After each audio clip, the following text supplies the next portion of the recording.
Guys, I'm sitting down again with Jamil. What's up, bro? Thank you for doing this. Guys, we just did a recent video about some of the adjustments and opportunities in 2023. And on this video, Jamil is gonna talk to us about establishing value, some of the changes in 2023. I'm talking about comping, I'm talking about how you create your buy price. A lot of those things have changed. I mean, the fundamentals are still there, but you better be doing some adjustments, right? If you want to be buying right when the market is in this correction. And again, this is a temporary thing. You talked about it in the last video, how you feel kind of like the market is like this rubber band that's going to spring. So I agree with you. I don't think we're seeing a crash of any sort. It is a correction. And so buyers that are in the marketplace right now, they have adjusted their buy criteria. But they're buying like ravenously. Yeah, like I bought, on Friday, I bought 7 houses on Friday. One day, 7 houses. I mean, think of that, dude. Yeah, at 50 cents on the dollar. Right? And I'm like, how do I say no to these deals? So cash buyers, the right ones are in the market, they're buying, but you better know where they're at if you're gonna succeed as a wholesaler. So talk about this. How do wholesalers know how to establish value, how to buy right in this market? Great question. So I'm going to provide you a document so that you can provide it to your audience. It's the appraisal rules that I teach. It's, you know, if you ever follow a show that I do every Sunday on YouTube, I call it Straight Outta Comping, where I help people they bring an address and I comp a property. So they can watch it on your YouTube channel. They can watch it on my YouTube channel. Guys, it's amazing. He actually pulls up real deals, comps them right for you. Comping is one of the most challenging things for new wholesalers. Absolutely. So when you can watch a pro at work. And I tell you what I'm thinking. Yeah, I love doing that on my channel too, guys. It's an amazing way for you to kind of get inside someone who's looked at thousands and thousands of deals, and you're just like, it's like second nature to you. Right. And for you, you want it to become second nature, and the only way to do that is repetition. 100%. Right? Putting in the reps and getting that exercise in. But I'm going to give you the appraisal rules so that you can download those. And there's adjustments that I made to my appraisal rules. And how do I know that? Well, I've, again, lots of friends who are appraisers, and I interview them and I ask them, what are they changing right now in their value adjustments? So why is that significant, what the appraisals are doing? Why is that significant? Great question. Because as a wholesaler, our buyer, so who our customer is, are typically fix and flippers. And when they sell their property, or they're buy and holders, or when they go to refi their property, they're either way, as a buy and hold buyer or a fix and flip buyer, they are going to be subject to an appraisal. And so it's very important to them how an appraiser is going to value their property, because that's who's going to determine what their exit price is or how much money they're going to be able to pull out of their house. So it's like you're starting at the very end game, and then you're working your way backwards all the way down to the wholesaler, who's the starting point of the whole thing. Exactly, as we should, guys. This is a real business. We're not in this to pretend. We're really wanting to make sure that we don't lose money.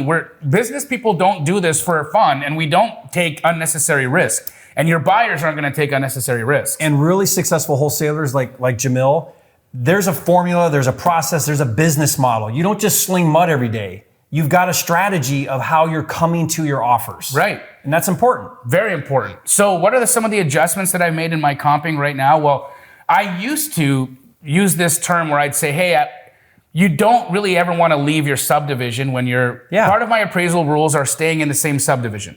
Another one is only comping between properties that are within 250 square feet of each other in size, right? A 2-story with a 2-story, a single story with a single story, a tutor with a tutor, a colonial with a colonial. So apples to apples, right?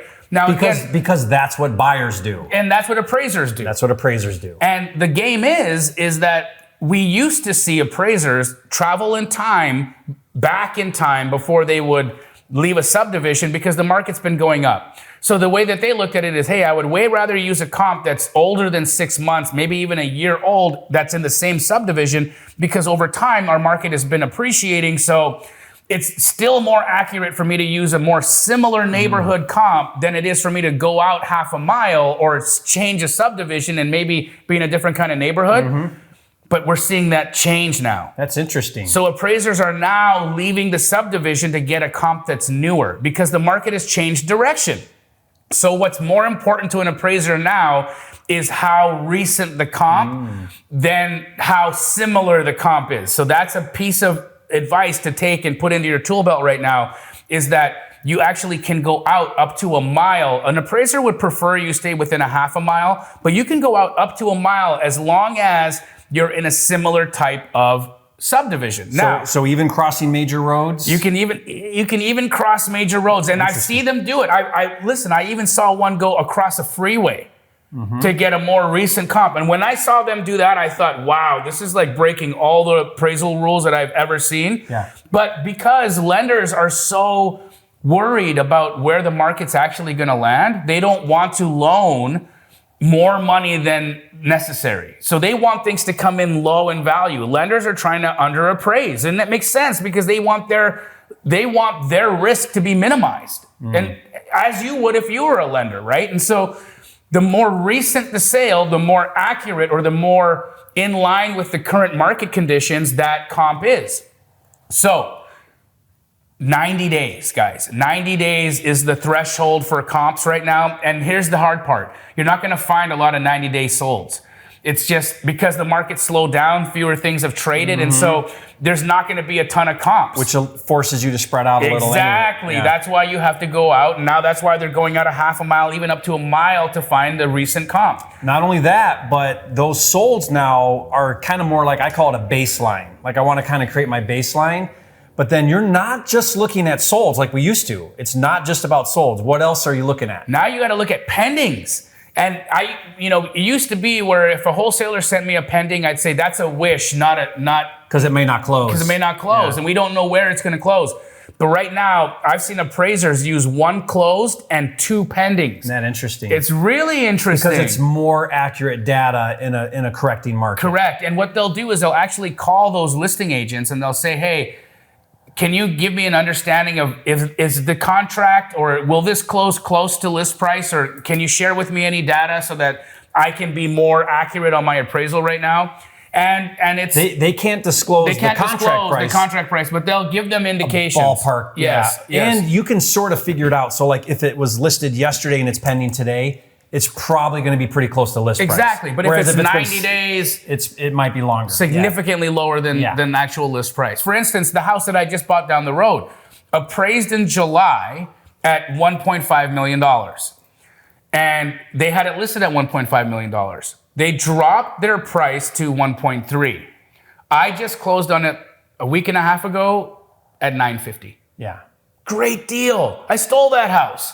Right? And not distressed? No, it's beautiful. Yeah. It's retail at a discount. Retail at a discount. I'm going to hold it as a short-term rental.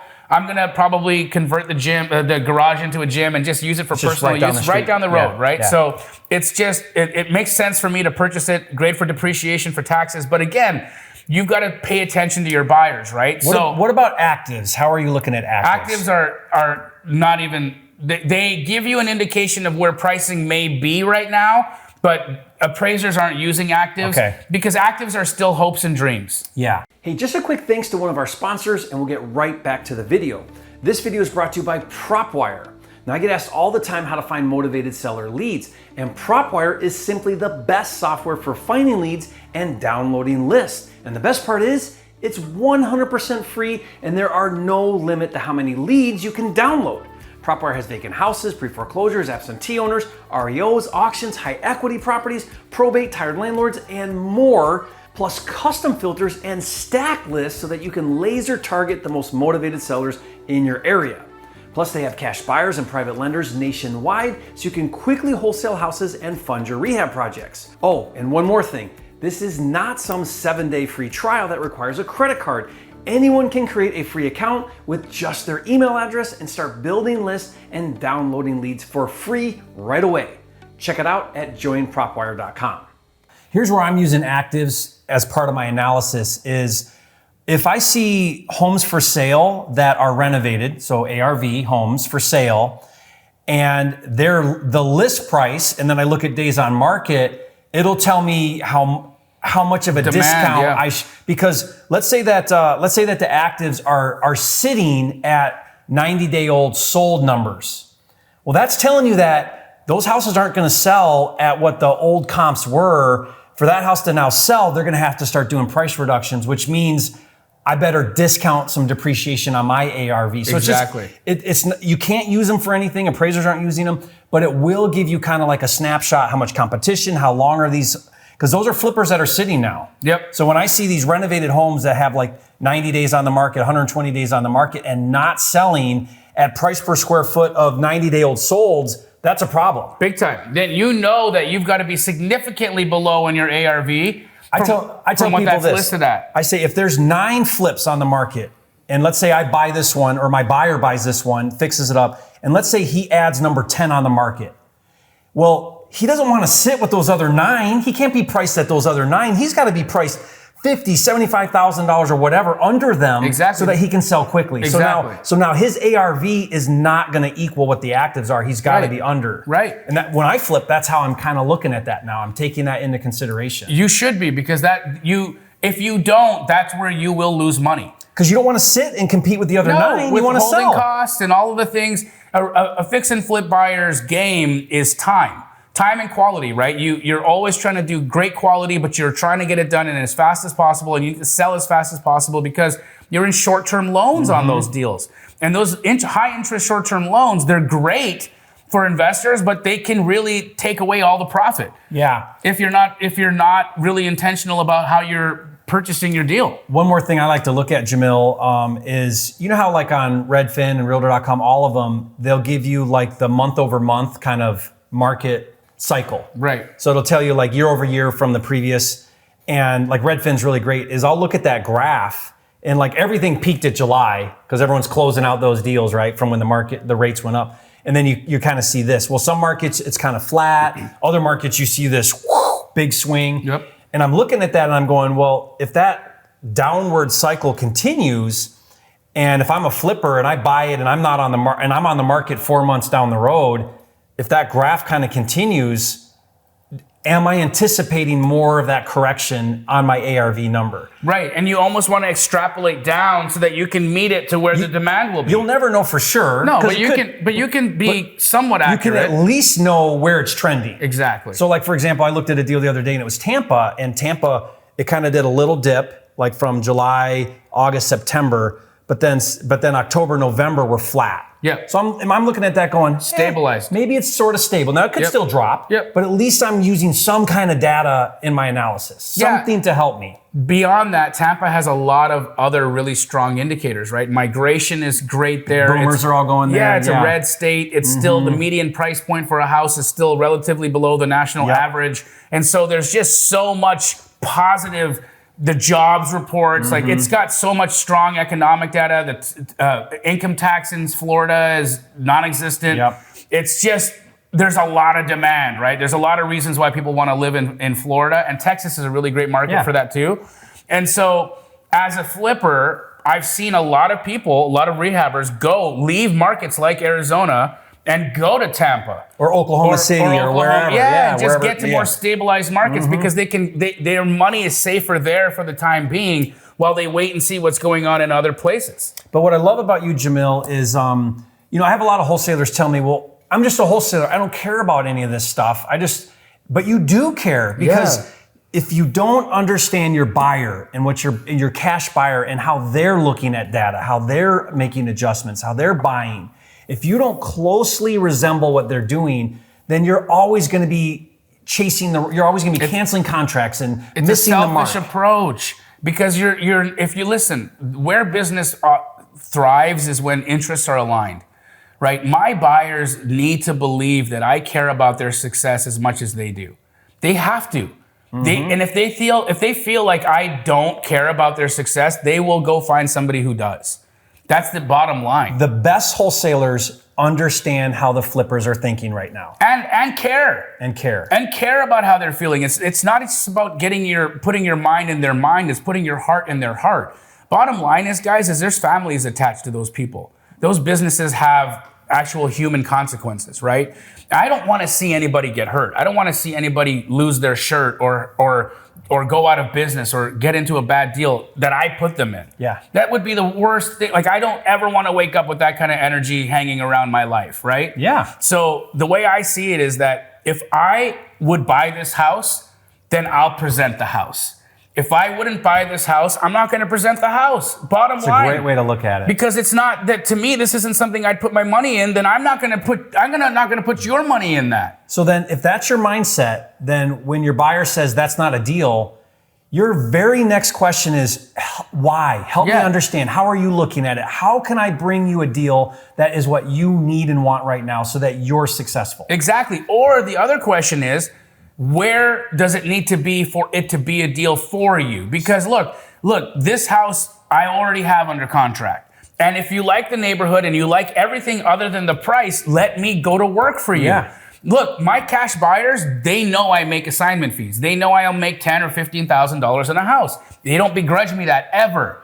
So they'll say to me, Jamil, this house needs to be $400K.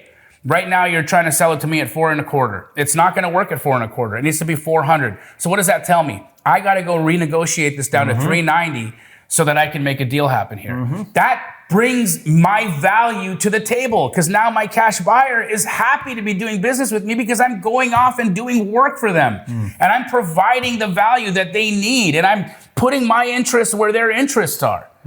I care about their business. I want to see them win. And then in the process, I win at the same time. Yeah, and what's interesting, Jamil, is, you know, we talked about these adjustments. I love how you take the appraiser's approach. That's so smart because it's real. It's what's really happening right now. But here's the thing, guys. Nothing is just forever in this business. Like, this is just how we're adjusting right now for 2023.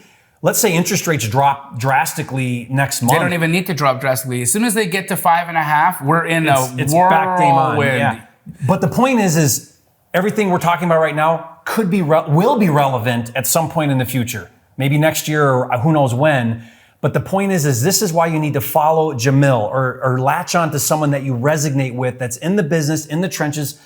And then you're also staying really astute to what's going on because this business, the process of buying houses, people trading houses, that's been happening since cavemen, right? 100%. That will always be the case. There will always be a seller Somebody and always be a wholesale the buyer. pyramid, I'm sure of it. Right.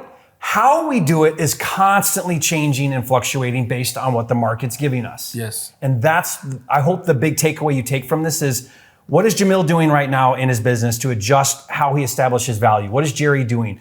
How do I also make those adjustments, knowing that I've got to stay nimble and flexible, keep my ear to the pavement, know what my buyers are doing and wanting, and constantly adjust. If you're quick to adjust in a market like this, you're gonna be like the first one in, right? Right. The early implementers make the most money in any business. Yes. And be an early implementer. Don't get emotionally attached to any deal, guys. Be emotionally attached to your customers. Don't be emotionally attached to your deals. There's a wrong mentality. I can't tell you how many times I talk to a student or somebody who's brand new and they're like, I really just want this deal to work. And I think, you know what? All that tells me is I'm selfish. I don't care about anybody else but me. And it's scarcity. Yeah, it's big a time. Scarcity mindset because when you latch onto any particular deal, what you're saying to yourself is you're saying, I don't believe there's another deal for me. So I got to make this bad deal work. Or I'm unwilling to go off and do any more work to go and try again. So I've seen you on your lives and you're looking at deals and you have such an abundant mindset, which is, if that deal doesn't work, great, let's go. There's another deal waiting for me right around the corner. The constant word that's at the forefront of my brain all the time is next. Yeah, where's the next deal? Because there's another one there. Exactly. And then tomorrow there's going to be another one and there's always another one. Dolph DeRoos said it best. The deal of a lifetime comes around once a week. If you're active in the game. It's exactly. Not if you're sitting the sidelines. So get off the sidelines, guys. Hey, thank you, Jamil, again. This was amazing. Absolutely, guys, brother. Be sure to follow Jamil. I'm going to put his YouTube channel below. He's doing videos every day. They're really amazing. They're going to help you. Definitely, based on this topic, definitely get on where he comps live. Guys, there's no better training than that, comping live. Straight out of watch comping. him. Let's go. Yeah, you do them on Sundays, I think. Yeah, so guys, get on there, watch that, make sure you're learning from Jamil.